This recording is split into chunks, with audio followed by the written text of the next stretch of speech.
আচ্ছা, একটা ভিডিও বড় করার ইচ্ছে হলো, যদিও এখানে বোঝানোর কিছু নেই। আমি আমার সীমিত জ্ঞানে খুব বেশি বুঝে উঠতেও পারি না। তাহলেও এই যে বইটা আমি দেখাচ্ছি,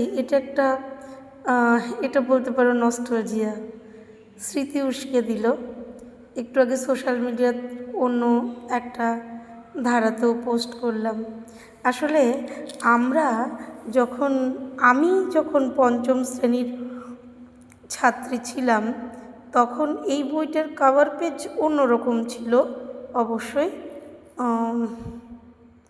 তো তখন এই বইটা আমাদের বাংলা বিষয়ের সাথে পড়ানো হতো। সেই একই বই যদি আমার মেয়ের ক্ষেত্রে অন্য জেনারেশন সেও পড়ে, তাহলে কত ভালো লাগার হয়। একই বই, হ্যাঁ, একই কথা, একই লেখা, সব মহীয়সী নারীদের সম্পর্কে লেখা বইটা। ভালো লাগছে খুব যে ঐন্দ্রিও এই বইটা পড়বে। হ্যাঁ, অন্য বই থেকেও ঐন্দ্রি জানতো, অবশ্যই জানতে পারতো, কিন্তু যখন আমি পড়েছি ছোটোবেলায় যে বইটা, সেই বইটার সাথেই যখন ঐন্দ্রি আমার মেয়ে সেই বইটাকেই নাড়াচাড়া করছে, সেই বই এখনও স্কুলে পড়ানো হয় সেম, তো তখন একটা অদ্ভুত ভালো লাগা কাজ করে। তারপরে বইয়ের যে আলোচনার বিষয়টা, সেটা তো অসাধারণ, তাই না? আর একটা খুব সত্যি কথা, যেটা আমাদের মধ্যে না এখন জানবার ইচ্ছেটা, বড় মানুষদেরকে নিয়ে জানবার ইচ্ছেটাও কোথাও গিয়ে হারিয়ে গিয়েছে অনেকখানি। আমি একটু লজিক্যালি বলি, যখন আমি স্টুডেন্টদের পড়াই, তখন আমি দেখেছি যে যদি ধরো একটা বায়োগ্রাফি লেখানোর চেষ্টা করি, একটা বায়োগ্রাফি সেটা যদি 15টা সেন্টেন্স হয়, সেক্ষেত্রে যদি 20টা সেন্টেন্স লিখিয়ে দিই, তাহলে অনেকের আপত্তি থাকে। কিন্তু বায়োগ্রাফি আমরা কাদের সম্পর্কে লিখি? যাদের সম্পর্কে পড়তে হবে, যারা এমন কাজ করে গেছেন, তাদের সম্পর্কে পড়তে হবে, আমাদের পড়া উচিত। আমরা তো বায়োগ্রাফি তাদের সম্পর্কে লিখি, তাদের জানতে আপত্তি কোথায়? না হয় একটু বেশিই জানলাম আমরা, তাই না? ঐন্দ্রি এই বইটার মধ্যে দাগ দিয়ে এইসব কাজ করেছেন। তো সেখানেও দেখি অনেকে ভালোভাবে নেন না, কিন্তু আমার মনে হয় আমরা যত মহান মানুষ, বিদুষী মানুষ, মহীয়সী নারীদের সম্পর্কে জানব, সেগুলো তো আমাদের চরিত্র গঠনে ক্ষেত্রে সহায়ক হবে। আমাদের চরিত্র গঠিত হবে কারা আমাদের সামনে আদর্শ হিসেবে থাকবেন, এনারাই তো, এই মানুষগুলো তো, তাই না? তো আমরা যদি না জানি ভালো করে, তাহলে আমরা কি করে চরিত্র গঠনের ক্ষেত্রে তাদের জীবনবোধ, তাদের কার্যাবলী কী করে আমাদের কাজে আসবে? তো না হয় একটু বেশিই জানলাম, এটা আমার মনে হয়। যদিও এই বইগুলোর কথা আমি বলছি না, কারণ একটা মানুষ যতটা কাজ করে মহান বা মহীয়সী হন, তার খুব কমই এই 1-1.5 পেজে লেখা থাকে। তবু আমি আমার একটা জীবন অভিজ্ঞতা তোমাদের সঙ্গে শেয়ার করলাম। তো চলো আমি একটু পড়ি। আলোকবর্তিকা ফ্লোরেন্স। 1854 সালের কথা। তুরস্ক ও রাশিয়ার মধ্যে চলছে ক্রিমিয়ার যুদ্ধ। ইংল্যান্ড যোগ দিয়েছে তুরস্কের পক্ষে।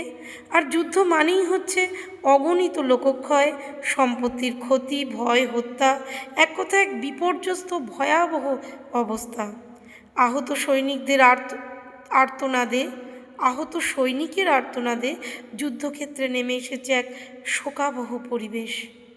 নেই আহতদের পরিচর্যার ভালো ব্যবস্থা, নেই ওষুধ, ব্যান্ডেজ, নেই সেবা যত্ন। আহত ইংরেজ সৈন্যদের জন্য যে কয়টি হাসপাতাল খোলা হয়েছে, তাদের অবস্থাও শোচনীয়।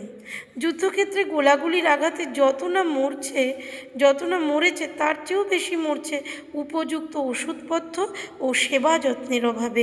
ঠিক এমনই যখন অবস্থা, তখন একদিন এক সেবিকাকে দেখা গেল স্কুটারি হাসপাতালে।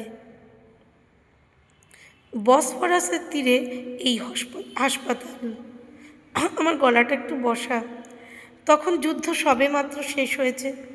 অসংখ্য ইংরেজ সৈন্যকে এই হাসপাতালে এনে তোলা হয়েছে, কিন্তু আহত সৈনিকদের পরিচর্যার কোনো সাজ সরঞ্জাম নেই, নেই প্রয়োজনীয় ওষুধপত্র, শোচনীয় অর্থাভাব, কিন্তু কোনো প্রতিবন্ধকতাই সেদিন ওই শ্বেত পোষণা সেবিকাকে দমন করতে পারেনি। নিজের ব্যক্তিগত সঞ্চয় যা কিছু ছিল সমস্ত অর্থই তিনি ব্যয় করলেন ঔষধ ও অন্যান্য সরঞ্জাম কেনার জন্য। লন্ডনের বিভিন্ন প্রতিষ্ঠানে অর্থ সাহায্য চেয়ে আবেদন পাঠিয়েছিলেন। তার সেই আবেদনে সাড়া দিল সমগ্র লন্ডন। মাত্র 8-10 দিনের মধ্যে স্কুটারি হাসপাতালের চেহারা যেন সম্পূর্ণ বদলে গেল। খোলা হলো নতুন বিভাগ, একটি গ্রন্থাগার, যাতে আহত সৈন্যরা পড়তে পারে বিভিন্ন বই পত্রিকা। এই কোমল প্রাণা সেবিকাটি হলেন ফ্লোরেন্স নাইটিঙ্গেল। হাসপাতালের প্রতিটি রোগীর কাছে তিনি ছিলেন মূর্তিমতী করুণা। তাদের সেবায় প্রায় 19-20 ঘন্টা অতিবাহিত করতেন তিনি নিজের হাতে। আহতদের ক্ষতস্থান ধুয়ে ঔষধ লাগিয়ে ব্যান্ডেজ বেঁধে দিতেন, যন্ত্রণা কাতর সৈন্যকে সান্ত্বনা দিতেন, তাদের গায়ে মাথায় হাত বুলিয়ে দিতেন। তার মমতার স্পর্শে সমস্ত যন্ত্রণা কষ্ট ভুলে তারা ঘুমিয়ে পড়ত। প্রতিদিন রাত্রে তিনি একটি প্রদীপ হস্তে রোগীদের শয্যা পার্শ্বে এসে দাঁড়াতেন, তাদের খোঁজ নিতেন, নিঃশব্দে ঘুরে বেড়াতেন একটির পর একটি শয্যা। ইতিহাসে তাই তার নাম হয়েছে দ্য লেডি উইথ ল্যাম্প। আমরা ফ্লোরেন্স নাইটিঙ্গেলকে জানলাম। এবার আমরা তাকে নিয়ে আরেকটু বেশি জানবো, তার ছেলেবেলা জানবো পরবর্তী ভিডিওয়ে।